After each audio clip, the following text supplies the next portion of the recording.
Yes, good morning everyone. Good morning बेटा, good morning. हम लोगों ने कल क्या पढ़ा था, उसके आगे कहानी स्टार्ट करते हैं। देखो, कुछ स्टूडेंट्स अभी भी कनेक्ट हो रहे हैं। हिरण्या, देविंदर भी कनेक्ट हो रहे हैं अभी। यस, तो हम लोगों ने बेटा कल क्या पढ़ लिया था, उसके अकॉर्डिंग आज हम लोगों को आगे की कहानी लिखनी है। देखो, कल मैंने आप लोगों को हमारा चैप्टर चल रहा था, हमारा फर्स्ट चैप्टर है फिजिकल वर्ल्ड, ये चल रहा था। और इस फिजिकल वर्ल्ड के अकॉर्डिंग हम लोग आगे की चीज देख रहे हैं कि क्या है फिजिकल वर्ल्ड, होता क्या है, किस अकॉर्डिंग हम लोग इन चीजों को लिख सकते हैं, कैसे बता सकते हैं। तो मैंने आप लोगों को बताया था, उसमें ये बताया था बेटा मैंने कि फिजिकल वर्ल्ड में सबसे पहले हम लोगों ने डिफाइन लिखी थी किसकी, साइंस की, कि साइंस है क्या। तो साइंस के बारे में लिखा था हम लोगों ने कि साइंस जो वर्ड है वो एक लैटिन वर्ड साइंटिया से लिया हुआ है, जिसका मतलब होता है to know more. To know more what about the physical world, कि ये जो फिजिकल वर्ल्ड है उसके बारे में हम लोगों को जानना है, वही काम हमारा साइंस है। उस साइंस की ब्रांचेस लिखती है हम लोगों ने। मेनली हमारे यहाँ सिलेबस में 3 ब्रांचेस हैं, फिजिक्स की, केमिस्ट्री और बायो की। बायो में फिर आगे डिवाइड कर देते हैं उसको, जूलॉजी, बॉटनी और इन सब में। हमारे फिजिक्स में भी करते हैं डिवाइड। फिजिक्स में कैसे करते हैं, तो फिजिक्स में classical physics and modern physics. तो क्लासिकल फिजिक्स जो होती है वो है जो पहले से जो कॉन्सेप्ट्स हैं 50, 60, 70s के जो कॉन्सेप्ट्स होते थे, उन कॉन्सेप्ट्स को उठा करके अभी तक हम लोग जो उनके साथ रिलाय कर रहे हैं, वो वाले कॉन्सेप्ट्स क्लासिकल फिजिक्स होती है। और मॉडर्न फिजिक्स क्या होती है, जिसमें हम लोगों ने कुछ चीजें इन्वेंट की। जैसे आप लोगों के पास एटम है, न्यूक्लियस है, एटॉमिक बॉम्ब होता है, हाइड्रोजन बॉम्ब है, रेडियो एक्टिविटी है, ये कहां से आई है, अल्फा बीटा गामा है, ये कहां से आए हैं सब कुछ, ये हम लोगों ने इन्वेंट कर रखे हैं। तो ये सब चीजें जो है हमारे पास में वो होती है मॉडर्न फिजिक्स में। ये आप लोगों को मैंने प्रीवियस क्लासेस में बता रखा। अब है उसके बाद हम लोगों ने पढ़ना स्टार्ट किया, तो 4 फंडामेंटल फोर्सेज आए हमारे पास में एंड 4 कंजर्वेशन लॉज आए। तो 4 फंडामेंटल लॉज में से हम लोगों ने देखा कि 4 फंडामेंटल फोर्सेज कौन कौन से हैं। तो फंडामेंटल फोर्सेज में फर्स्ट बता दिया मैंने आप लोगों को इलेक्ट्रोमैग्नेटिक, सेकंड बता दिया मैंने फर्स्ट बता दिया मैंने आप लोगों को ग्रेविटेशनल, सेकंड बता दिया इलेक्ट्रोमैग्नेटिक, थर्ड बता दिया स्ट्रॉन्ग न्यूक्लियर, फोर्थ बता दिया वीक न्यूक्लियर। ग्रेविटेशनल होता है किसकी वजह से, 2 ऑब्जेक्ट्स, तो उन दोनों जो ऑब्जेक्ट्स होंगे उनके मासेज होंगे, तो multiple of their masses in inversely proportional to square of distance, F equals to G m1 m2 over r square. Electromagnetic बता दिया मैंने आपको, इलेक्ट्रोमैग्नेटिक में कूलम्ब फोर्स में क्या होगा, मल्टीपल ऑफ देयर चार्जेस, वहां होता है मासेज, यहाँ होता है चार्जेस, तो multiple of their charges and inversely proportional to square of distance in between them. तो F equals to K Q1 Q2 और r स्क्वायर। K की वैल्यू होती है 9 × 10⁹9। क्लियर है। देन फिर मैंने आप लोगों को स्ट्रॉन्ग न्यूक्लियर फोर्स बता दिया। स्ट्रॉन्ग न्यूक्लियर फोर्स में बताया मैंने कि न्यूक्लियस के अंदर प्रोटॉन्स और न्यूट्रॉन्स के बीच में जो फोर्स लगता है, जिससे एक सैंडविच स्ट्रक्चर कंप्लीट होता है, वो मैंने बता दिया आपको स्ट्रॉन्ग न्यूक्लियर। और वीक न्यूक्लियर में बताया मैंने आप लोगों को बीटा डीके। तो बीटा डीके में भी 2 डीके थे, beta plus and beta minus. Beta plus is related to positron and neutrino, whereas beta minus decay is related to electrons and anti neutrino. Neutrino and anti neutrino जो both particles हैं वो chargeless, मतलब उनका कोई charge नहीं होता, मतलब ना पॉजिटिव है ना नेगेटिव है, तो चार्जलेस। सेकेंड वन मासलेस, उनका कोई मास भी कैलकुलेट नहीं कर सकते। तो anti neutrino and neutrino chargeless and massless होते हैं। इसमें कोई दिक्कत है किसी को भी यहाँ तक की क्लास में, तो बता दो बेटा, नहीं तो आज फिर हम लोग नेक्स्ट क्लास स्टार्ट करते हैं हमारी। बोलो बेटा, कोई किसी को भी कोई दिक्कत हो गया है? एवरीवन नहीं है ना? करें स्टार्ट आज से। अब देखो, अब हम लोगों को उठाने हैं कौन से, कंजर्वेशन लॉज। कंजर्वेशन लॉज क्या क्या है, तो कंजर्वेशन लॉज के अंदर मैं आप लोगों को बताने वाला हूं 4 लॉज होते हैं। आज की क्लास 1 से स्टार्ट कर रहे हैं। तो नेक्स्ट है conservation laws. 4 types conservation laws हैं। फर्स्ट वन है इसके अंदर CLE, जिसको बोलते हैं हम लोग कंजर्वेशन लॉ ऑफ एनर्जी। अब ये कंजर्वेशन लॉ ऑफ एनर्जी क्या होता है बेटा, कंजर्वेशन लॉ ऑफ एनर्जी मतलब इस एनर्जी को मुझे क्या करना है, कंजर्व करना है। तो एनर्जी को कंजर्व करने के लिए क्या करेंगे हम लोग, कोई ना कोई प्रोसेस यूज करेंगे। तो इसका स्टेटमेंट देखना पड़ेगा सबसे पहले। तो CLE क्या होता है?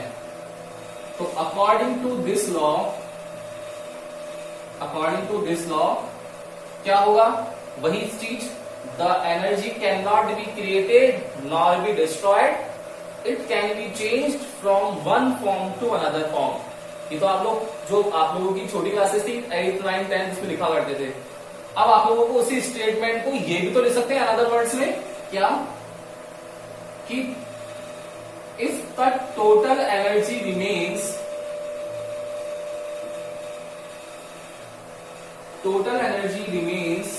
Constant in any process, then this is known as conservation law of energy.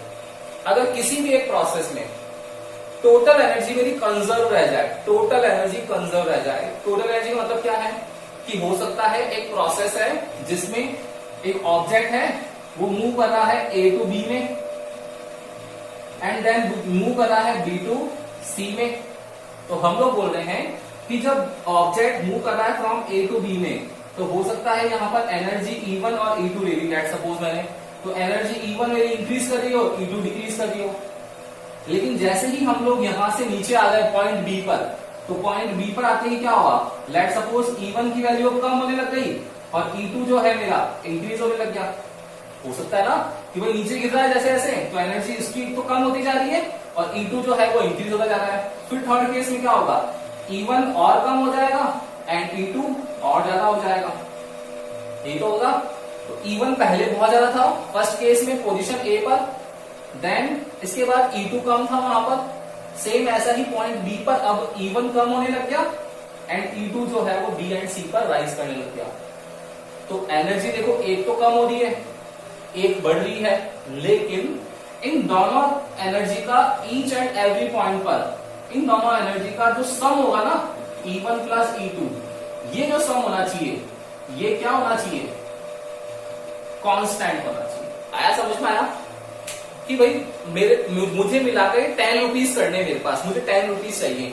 अब 10 में मेरी इच्छा है कि मैं 5 करूं, मैं 7 3 करूं, मैं 2 8 करूं, कुछ भी कर सकता हूं, मेरी चॉइस है वो, तो ठीक है ना। तो लेकिन मुझे ओवरऑल जो टोटल एनर्जी चाहिए वो कांस्टेंट चाहिए। तो according to this law the total energy remains constant in any process, then it is known as conservation law of energy. Clear है क्या? आगे कहानी समझ में? ओवरऑल एनर्जी मेरी कांस्टेंट होनी चाहिए, ये कंजर्वेशन लॉ ऑफ एनर्जी है। क्लियर? Any doubt? यस और नो? इसका एक बार स्क्रीनशॉट ले लो और फिर इसके आगे हम लोग सेकंड चीज करते हैं।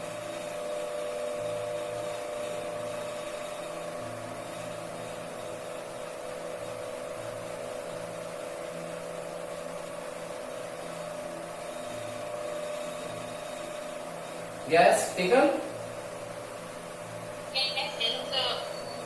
Now, second conservation law is conservation law of charge.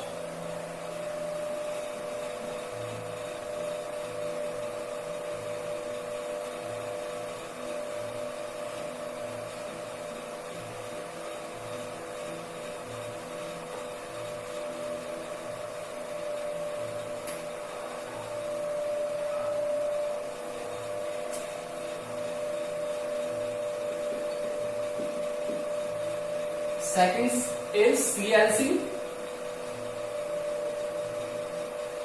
Conservation Law of Charge। अब बताओ क्या होता होगा बेटा? वही कंजर्वेशन लॉ आप लोगों के अकॉर्डिंग तो क्या होना चाहिए कि charge can not be created nor be destroyed, it can be change from one form to another form, यही होना चाहिए।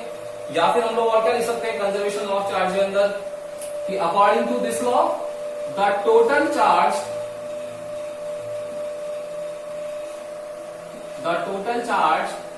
of any system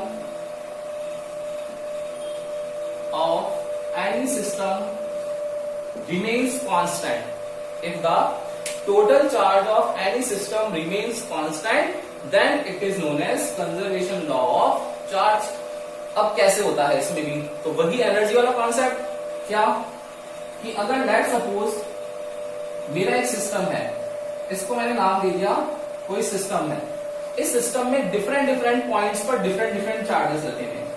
let suppose point A है, इस पर Q1 चार्ज रखा हुआ है। मैंने बता दिया था आप लोगों को शुरू में कि चार्ज जो होता है, ये चार्ज इसको small q and capital Q से डिनोट करते हैं। मैंने आप लोगों को शुरू में बताया था ना। मैं लिया Q1 है।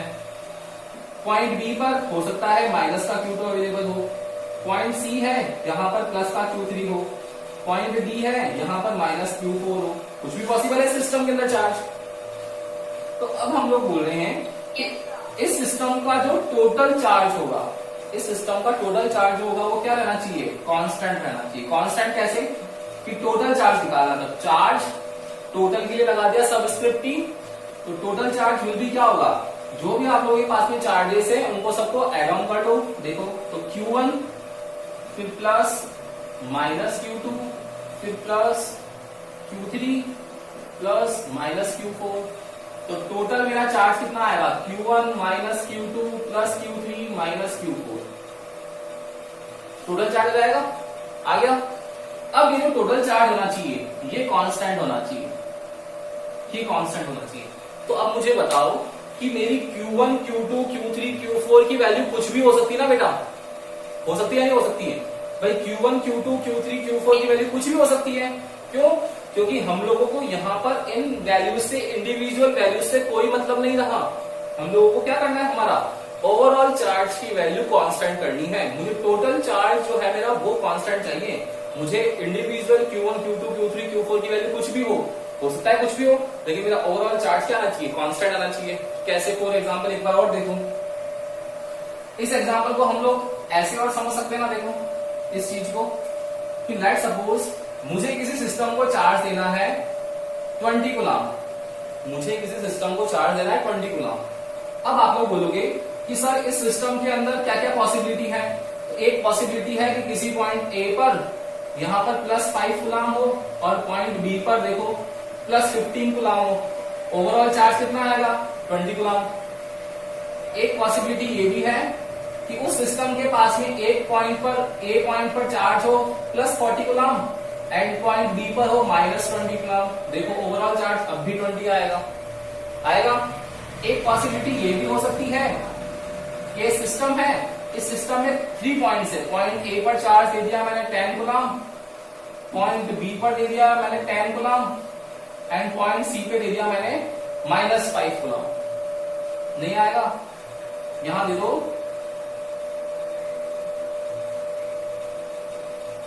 ये देखो पॉसिबल नहीं है नहीं, 10 कूलम 20 कूलम और माइनस 10 कूलम। अब भी ओवरऑल कितना आ गया, 20 कूलम आ गया। तो बहुत सारी पॉसिबिलिटीज पॉसिबल है या नहीं है ना। तो जब भी अगर पॉसिबिलिटीज अगर मोर देन 1 है, आप लोगों के पास उन पॉसिबिलिटीज पे नहीं जाना है। मुझे तो किस पर फोकस करना है कि मेरा ओवरऑल चार्ज हो, ओवरऑल एनर्जी हो, वो क्या रहे, कांस्टेंट रहे। आगे क्या कहानी समझ में, बोलो बेटा आगे क्या, ठीक है ना। तो conservation law of energy is according to this law the total energy remains constant CLE में and the total charge constant CLC में। उसमें अब मेरे चार्ज की वैल्यू कुछ भी हो, whatever the value of charge, हम लोगों को उस पर फोकस नहीं करना है। मेरे को तो ओवरऑल चार्ज मेरा फिक्स चाहिए। अब उसके अंदर चाहे मैं कुछ भी पॉसिबिलिटीज रखूं, ये मेरा CLC। क्लियर सबको? कोई डाउट नहीं? इसका एक बार स्क्रीनशॉट ले लो उसका भी विद एग्जांपल एंड देन हम लोग इसके बाद में थर्ड पे चलते हैं, कंजर्वेशन लॉ ऑफ मोमेंटम पे।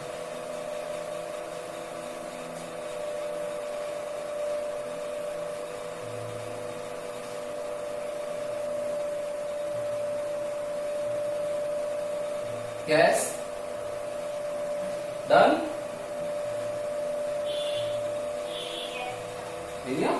नाउ अब है हमारा third,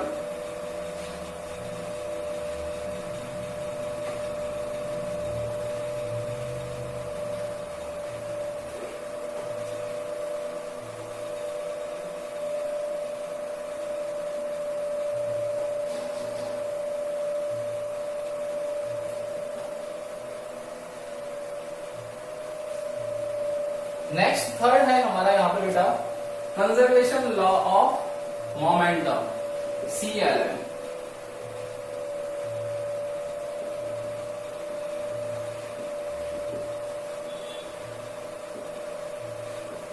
conservation law of momentum देखना क्या होता है। सबसे पहले तो आप लोगों को इस मोमेंटम को सीखना पड़ेगा कि मोमेंटम होता क्या है। तो फर्स्ट डिफाइन आएगी इसके अंदर मोमेंटम की। इस मोमेंटम को डिनोट करते हैं P से, किसे करते हैं डिनोट? P से, and it is defined as the multiple of mass of object and velocity. That means P equals to mv। That means P equals to mv। तो मोमेंटम जो होगा हमारा मल्टीपल है मास एंड वेलोसिटी का, P equals to mv। Now unit क्या होगी इसकी, वो लिखनी पड़ेगी। तो यूनिट क्या होगी बेटा? मास है, तो mass comes in kilogram and velocity comes in metre per second. Then unit of P will be kilogram multiply by metre, kilogram multiply by metre per second. kg into metre per second is the unit of momentum. Clear? इसमें कोई दिक्कत है अभी तक? नहीं है। अब हमारे कंजर्वेशन लॉ ऑफ मोमेंटम पे आ जाओ। तो कंजर्वेशन लॉ ऑफ मोमेंटम क्या होगा? वही चीज, सेम लाइन लिखनी पड़ेगी आप लोगों को। According to this law, comma, inverted comma, the total momentum of any object remains constant। किसी भी ऑब्जेक्ट का जो मोमेंटम होगा वो क्या हो? अगर मेरा कांस्टेंट है, it means conservation law of momentum को वो फॉलो कर रहा है। क्लियर है ना? मोमेंटम कांस्टेंट होना चाहिए मेरा, momentum constant, it means conservation law of momentum मेरा सुटेबली अप्लाई हो गया। कोई डाउट है इसमें किसी को? बोलो यस और नो? नहीं है ना? अब देखो, मैंने आप लोगों को याद हो तो स्टार्टिंग में समझाया था कि न्यूमेरिकल्स आएंगे एप्लीकेशन बेस्ड क्वेश्चंस पे, बताया था ना? उसका आप लोगों को एक झलक दिखा देता हूं कि कैसे क्वेश्चंस आते हैं। एक बार इसका स्क्रीनशॉट ले लो, फिर हम लोग एक क्वेश्चन करते हैं ताकि आप लोगों को कुछ आइडिया लगे कि हाँ पढ़ कुछ और रहे, उस पर बेस्ड क्वेश्चन की एप्लीकेशन कैसे आएगी वो देखते हैं। तो फटाफट से स्क्रीनशॉट ले लो बेटा इसका, फिर करते हैं आगे इसके।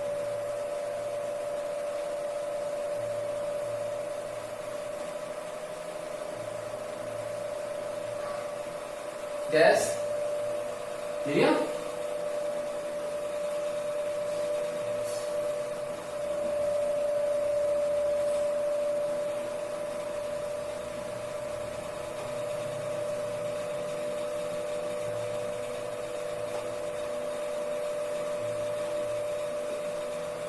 देखना, कंजर्वेशन लॉ ऑफ मोमेंटम क्या होगा उस चीज को समझने की कोशिश करना। इसकी एप्लीकेशन है, उस एप्लीकेशन को कर रहे हैं हम लोग, वो क्या है देखना। देखो, तो मैं आप लोगों को क्या बता रहा था बेटा कि late us consider an object is present at position A which is having mass small m and initial velocity u when this object is moving from position A to B and reach on the point B where velocity is small v। now u to v अगर move कर रहा है तो यहां पर initial u है, final v है। अब मुझे इस ऑब्जेक्ट को रोकना है। आप लोगों ने प्रीवियस क्लासेस में पढ़ रखा है, 9th क्लास में आप लोगों ने पढ़ा होगा, न्यूटन्स लॉज ऑफ मोशन होते हैं, न्यूटन लॉज ऑफ मोशन होते हैं। और according to first Newton law of motion, whenever an object is in moving condition then it remains same, and whenever an object is in rest condition then it remains same। अगर object आप लोगों का moving condition में है तो moving में रहेगा, and object अगर आप लोगों का रेस्ट कंडीशन में है तो रेस्ट में रहेगा। ठीक है ना? तो whenever an object is in moving condition then it remains same, and whenever an object is in steady state condition or rest condition then it remains same। it means अगर ये ऑब्जेक्ट मेरा moving condition में है तो moving करता रहना चाहिए, यही तो होगा। लेकिन मुझे इस मूविंग कराने को रोकना है, तो बताओ मुझे क्या करना पड़ेगा? एक्सटर्नल फोर्स अप्लाई करना पड़ेगा। वेरी गुड, मैंने एक्सटर्नल फोर्स अप्लाई कर दिया F। तो मोमेंटम में चेंज कितना होगा? तो let us consider the momentum at point A is pa, which is multiple of mass and initial velocity, and here it is mv. now change, मैंने आप लोगों को स्टार्टिंग में सिखा दिया था चेंज कैसे निकालते बेटा। तो चेंज ऑलवेज ग्रेटर वैल्यू में से लेसर वैल्यू को माइनस करते हैं। मैंने मान लिया यहाँ u जो है मेरा वो लेसर है एंड v जो है वो लार्जर वैल्यू है। तो therefore change in momentum, change in momentum, तो चेंज इन मोमेंटम कितना आएगा, greater value pb and lesser value pa। Now change in momentum is mv minus mu, mv minus u। ये मेरे पास चेंज इन मोमेंटम आ गया। Clear. And second चीज मैंने आप लोगों को बताई थी रेट वाली, कि जब भी वर्ड रेट यूज करना होता है तो रेट के लिए 1/t यूज करते हैं हम लोग, ये बताया था आप लोगों को। तो क्या आ जाएगा, therefore rate of change in momentum. आप लोग बोलोगे कि सर क्यों यहां पर रेट का वर्ड यूज कर रहे हैं हम लोग, क्यों? क्योंकि जब ऑब्जेक्ट अगर इनिशियल वेलोसिटी u पर है एंड फाइनल रीच कर रहा है पॉइंट b पर, तो कोई ना कोई टाइम तो लेगा ही ना। तो इस ड्यूरेशन में इसका ड्यूरेशन कितना है, वही उस रेट के अकॉर्डिंग चेंज देखना है कि कितना चेंज हो गया इस टाइम के अकॉर्डिंग। तो इस टाइम की रिस्पेक्ट में चेंज देखने, इसलिए इसको वर्ड को बोल रखा है rate of change in momentum. क्या आएगा, mv minus you by mv minus you, और रेट के लिए क्या लगा देंगे हम लोग, बोलो बोलो बेटा, डिवाइडेड बाई टी। तो mv minus you divided by T. अब ये चेंज क्यों आया, अगर हम लोग न्यूटन्स लॉ ऑफ मोशन को मान लें तो ये तो अगर मूविंग कर रहा है तो मूविंग करता रहना चाहिए, लेकिन मोमेंटम में चेंज हो गया ना। तो चेंज किस वजह से हुआ होगा, चेंज हुआ है इस फोर्स की वजह से। मतलब मेरा जो rate of change in momentum है वही तो मेरा क्या अप्लाइड कर रहा है, फोर्स अप्लाइड कर रहा है। तो फोर्स की वैल्यू हो गई। तो now force is F equals to mv minus u over t. And according to Newton's first equation क्या होता है, according to Newton's first equation क्या होता है, v minus u over t is equals to a। यही तो निकालते हैं हम लोग, याद हो कहां से निकाला मैंने ये, v equals to u plus at से इस u को ट्रांसफर कर दो, तो v minus u equals to at। Now a equals to v minus u over t। यहां देखो पुट कर दूंगा v minus u over t की जगह, तो कितना आ जाएगा मेरा, therefore force equals to mass into acceleration. Clear है ना। तो फोर्स मेरा क्या आ गया, यहां पर क्या किया कि हम लोगों ने एक ऑब्जेक्ट को कंसीडर किया पॉइंट ए पर, जहां इनिशियल वेलोसिटी थी u, फाइनल वेलोसिटी है v। तो a टू b जब मूव कर रहा है तो a टू b मूव करते वक्त उसको कोई ना कोई टाइम लेना है t। तो कितना चेंज होगा, तो अगर हम लोग न्यूटन्स लॉ ऑफ मोशन को मान लें तो यहां पर कोई चेंज नहीं होना चाहिए, क्योंकि ऑब्जेक्ट जो है मूविंग में है तो मूविंग में रहना चाहिए। चेंज कैसे होगा, तो चेंज करने के लिए क्या करना पड़ेगा, फोर्स लगाना पड़ेगा, तभी तो चेंज होगा। उस चेंज के लिए हम लोगों ने क्या करा कि चेंज का फोर्स की वजह से हुआ, तो कोई ना कोई ड्यूरेशन में हुआ है, उसके लिए हम लोगों ने rate of change in momentum को फोर्स के इक्वल ले लिया। वही फोर्स मेरा mv minus u over t आ गया, और इसी को मैंने एक्सेलरेशन नाम दे दिया। बोलो आया क्या समझ में ये, कोई भी दिक्कत है बेटा किसी को भी इससे रिलेटेड तो बोल देना एक बार, है कोई दिक्कत?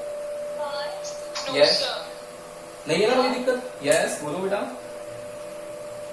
लेकिन आपने बोला ना कि क्वेश्चन तो था कि चेंज इन मोमेंटम फाइंड करना है, यस तो ऐसे तो फोर्स का क्या खत्म कर देना चाहिए, क्या फोर्स है, फोर्स की वैल्यू वापस रिपीट करो अपना क्वेश्चन। आपने वो सेकंड लास्ट स्टेप किया ना, f equals to m into v by 2, अपन को फाइंड तक करना चाहिए था ना सर, वहीं तक चेंज इन मोमेंटम पूछा है। तो चेंज इन मोमेंटम ही तो पूछा ना इसने, तो change in momentum pb minus pa, बिल्कुल ठीक है। लेकिन मैं ये बोल रहा हूं आप लोगों को कि चेंज हुआ किस वजह से है। अगर हम लोग न्यूटन्स लॉ ऑफ मोशन को मान के चलते हैं तो न्यूटन्स यही तो बोलता है कि ऑब्जेक्ट जो है वो अगर मूविंग है तो मूविंग करेगा। तो जब मेरा ऑब्जेक्ट अगर मूविंग करता ही जा रहा है तो यहां पर अगर इनिशियल वेलोसिटी u से लेट्स सपोज 10 मीटर पर सेकंड से स्टार्ट किया, तो यहां भी पॉइंट b पर भी 10 ही रहना चाहिए था ना, न्यूटन के अकॉर्डिंग तो रहना चाहिए था। लेकिन अगर मूविंग से रेस्ट में आ रहा है, मतलब स्टेट चेंज हो रहा है, तो स्टेट चेंज किस वजह से हो रहा होगा? फोर्स की वजह से हो रहा है। तो फोर्स कैसे आ रहा है कि जो मोमेंटम में चेंज हो रहा है रेट की रिस्पेक्ट में, रेट मतलब टाइम की रिस्पेक्ट में जो मोमेंटम में चेंज हो रहा है वो मेरा हो रहा है due to force. That means rate of change in momentum is equals to force. इसको मैंने यही तो लिखा है, फोर्स लिखा है इसको। समझ में आएगा। आ गया ना? क्लियर है अब तो? Yes, yes. नाउ तो अब हम लोगों ने क्या कर लिया, ये इसकी एप्लीकेशन है कि कंजर्वेशन लॉ ऑफ मोमेंटम को कैसे अप्लाई करना है हम लोगों को। ठीक है, तो हम लोगों ने इसको अप्लाई करना सीखा है कि कंजर्वेशन लॉ ऑफ मोमेंटम की एप्लीकेशन से हम लोग force F equals to mass into acceleration find out कर सकते हैं। ठीक है, एक बार स्क्रीनशॉट ले लो उसका भी एंड देन फिर आगे चलते हैं इसमें।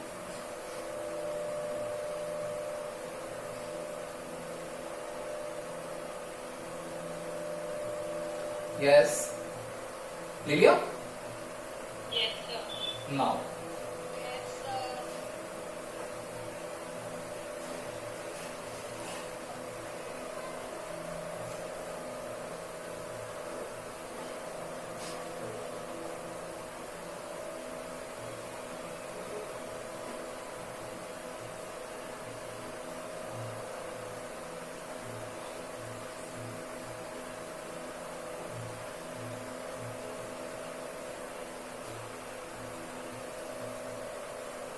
एंड नेक्स्ट है अब हमारा फोर्थ नंबर पर, इसको बोलते हैं हम लोग conservation law of angular momentum.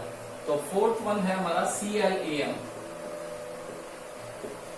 Conservation law of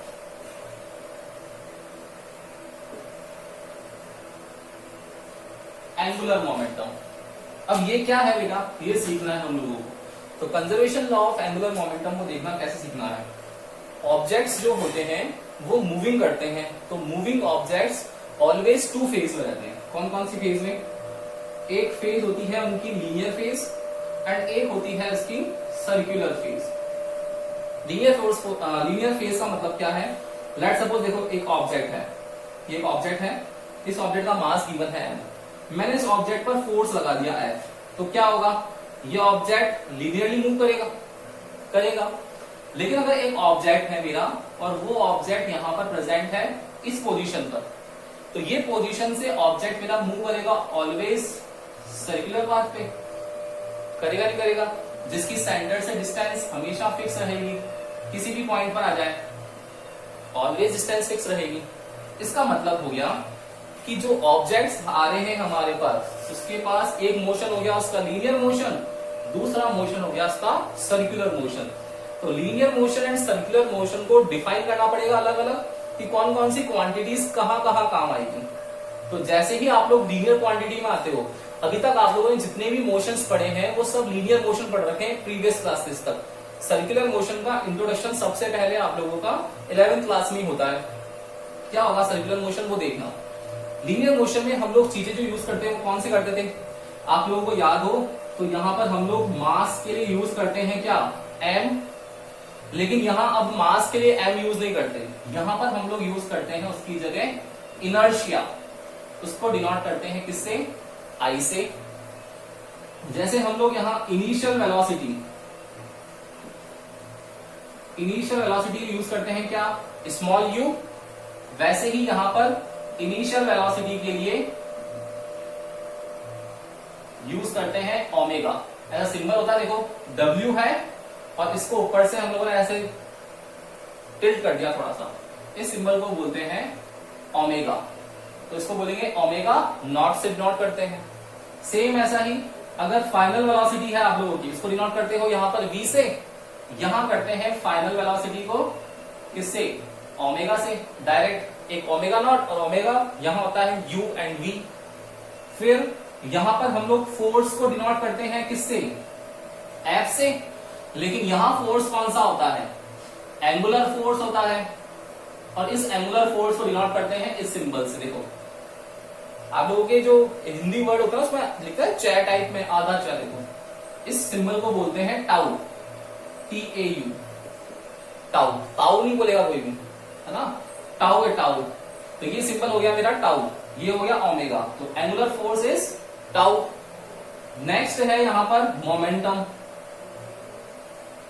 तो momentum is described by small p, where it is known as angular momentum. And angular momentum को डिनोट करते हैं यहां पर किससे? L से। तो क्लियर है ना, चीजें समझ में आ रही है कि यहां लीनियर मोशन ही पढ़ रखा है आप लोगों ने, जिसमें मास को डिस्क्राइब कर रखा है m से, इनिशियल वेलोसिटी यूज कर रखी है u से, फाइनल कर रखा है v से, फोर्स कर रखा है F से, एंड मोमेंटम कर रखा है T से। सेम ऐसा ही सर्कुलर मोशन में इस इनर्शिया को यूज कर रखा है, डिनोट कर रखा है I से। इनिशियल वेलोसिटीज जो है वो ओमेगा नॉट से करते हैं डिनोट, फाइनल वेलोसिटी को करते हैं ओमेगा से। एंगुलर फोर्स आता है टाउ से, जिसको टॉर्क भी बोलते हैं हम लोग, एंड एंगुलर मोमेंटम होता है L से। क्लियर है? अब आप लोगों की इक्वेशंस, तो इक्वेशंस क्या क्या लिखते हुए आए हम लोग बेटा?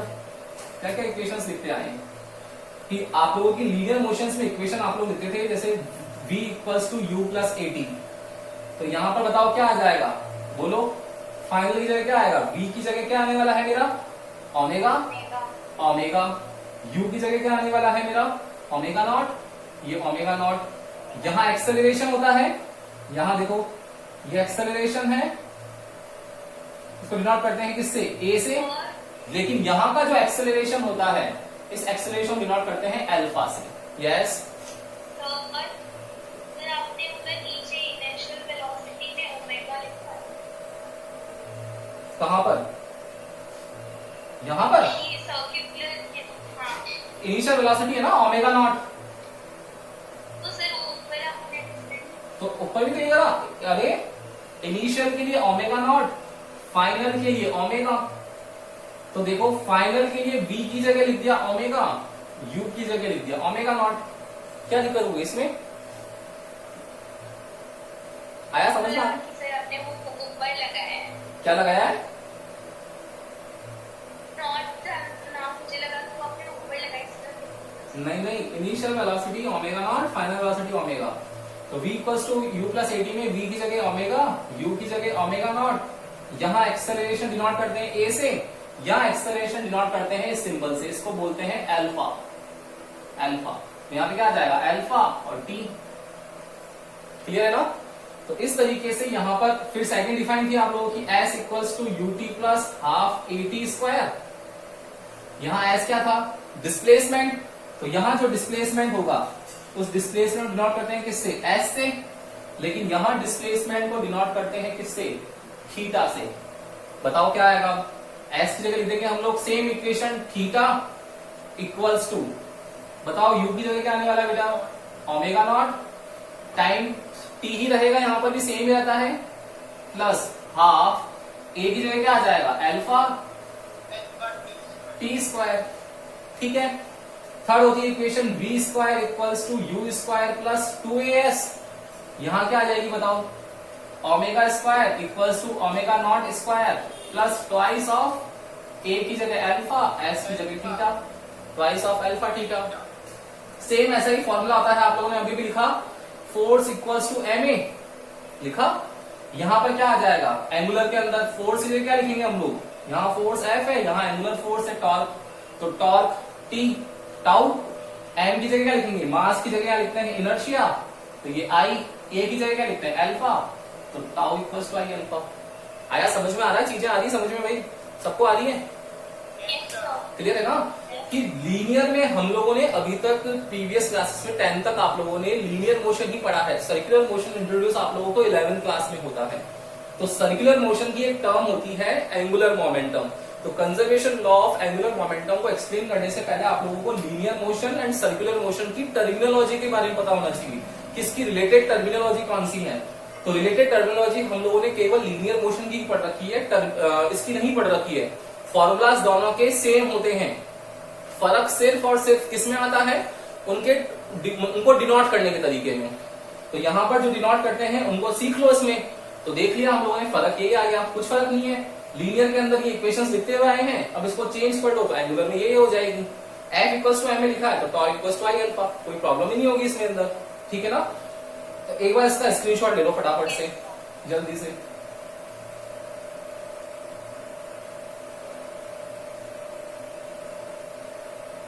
Cash taken now.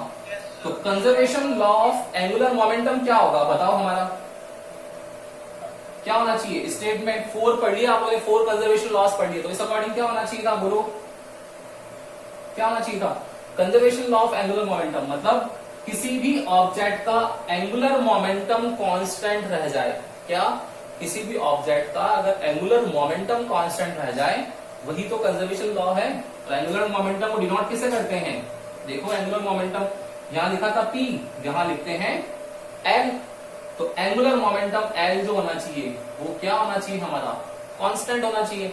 अब देखो यहां लिखते हुए आए हैं P इक्वल्स टू mv। आप लोगों ने बोला था कि सर मास एंड वेलोसिटी का मल्टीपल मोमेंटम होता है, तो बताओ बेटा मेरे को एंगुलर मोमेंटम किसका मल्टीपल होगा? L कांस्टेंट करना है तो L। मास की जगह भी क्या यूज करते हैं? We use inertia, and velocity की जगह हम लोग यूज करते हैं ओमेगा। बताओ L equals to I omega conservation law of angular momentum है या नहीं है? आ गई ना कहानी समझ? देखो कितना इजी हो गया। मैं अगर डायरेक्ट लिख देता आप लोगों के लिए L equals to I omega, पता ही नहीं पड़ता क्या लिख दिया सर ने।